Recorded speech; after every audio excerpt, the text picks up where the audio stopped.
Welcome to baby kitchen. ఇవాళ కాకరకాయ కారం చేసుకుందాం. దానికి ఉల్లిపాయలు, పల్లీలు, నూనె, ఉప్పు, పసుపు, అలాగే సన్నగా కట్ చేసి పెట్టుకున్న కాకరకాయలు, కరివేపాకు, పల్లీలు వేసి వేపేసుకుంటున్నానండి. పల్లీలు వేగిని పక్కన పెట్టేసుకుందాం. అలాగే నూనె ఖాళీ ఉంది కదా, ఉల్లిపాయలు వేసి వేపుకుందాం.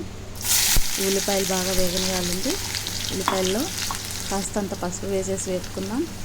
ఉల్లిపాయలు వేగుతున్నాయండి. ఉల్లిపాయలు వేగిన తర్వాత కాకరకాయ ముక్కలు, కరివేపాకు వేసేసుకుందాం. అందులో కాకరకాయ అనేది చాలా మంచిదండి. మనకి ఈ కారం అనేది చాలా టేస్ట్గా ఉంటుంది. షుగర్ ఉన్న వాళ్ళు తప్పగా తీసుకోవాలి. దానిలో కాస్త సాల్ట్ వేసుకొని తిప్పుకొని మూత పెట్టేసి మగ్గనిద్దామండి.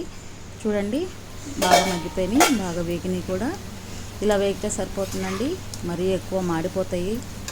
సో ఇందులో నేను ఫస్ట్ వీడియో అప్లోడ్ చేశాను కదండి, అందులో చేసుకున్న కారం చూపించాను కదండి, ఆ కారం వాడుతున్నాను.